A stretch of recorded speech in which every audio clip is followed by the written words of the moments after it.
আমার অনেক কষ্টের টাকা। আমার এই টাকা চলে গেলে আমি আর জীবনে উঠে দাঁড়াতে পারবো না। আমার চাকরির বয়স সেই, আর আগের মতো পরিশ্রম করার শক্তি আমার আর নাই। সাইমা আহমেদ 10 বছর ব্যাংকে টাকা রেখে এখন বিপাকে। আসছে জানুয়ারিতে ছোট মেয়েকে স্কুলে ভর্তি করানোর কথা। শিক্ষার সঙ্গে ঘরের বয়স্ক মানুষটির চিকিৎসার টাকা জোগাড় করতে না পেরে মানববন্ধনে দাঁড়িয়েছেন প্রেস ক্লাবের সামনে।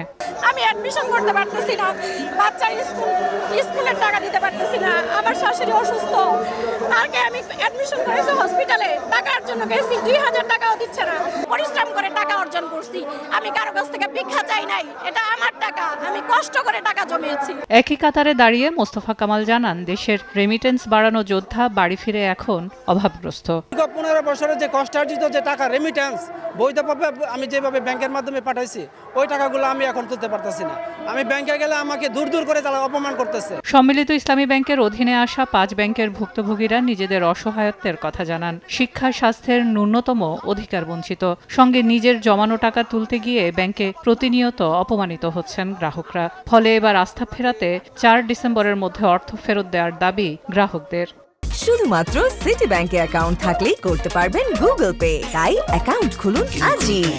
আমাদের পিঠটা দেওয়ালে ঠেকে গেছে, আমার মা অসুস্থ, আমি চিকিৎসার জন্য সেই টাকাটা বের করতে পারছি না। 4 তারিখের মধ্যে আমাদের এই টাকাগুলো যদি আমরা গ্রাহকরা না পাই, আমরা বাংলাদেশ ব্যাংকে গ্রাহক কর্মসূচি পর্যন্ত দিতে পারি।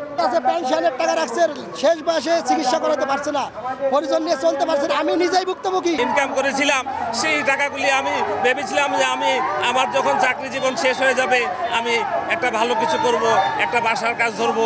আমার সব স্বপ্ন ধূলিসাৎ হয়ে গেছে। প্রেস কনফারেন্স করে কথা দিলেন যে আমাদের আগামী নভেম্বর মাসের মধ্যে টাকা দেওয়া হবে, অথচ আজকে নভেম্বর মাস চলে গিয়েছে, আমরা আমাদের 1টি টাকাও ফেরত পাইনি। গত 9 নভেম্বর 5 দুর্বল ইসলামী ব্যাংককে একীভূত করে সম্মিলিত ইসলামী ব্যাংক পিএলসি নামে একটি নতুন রাষ্ট্রীয় ব্যাংক গঠনের প্রাথমিক অনুমোদন দিয়েছে বাংলাদেশ ব্যাংক।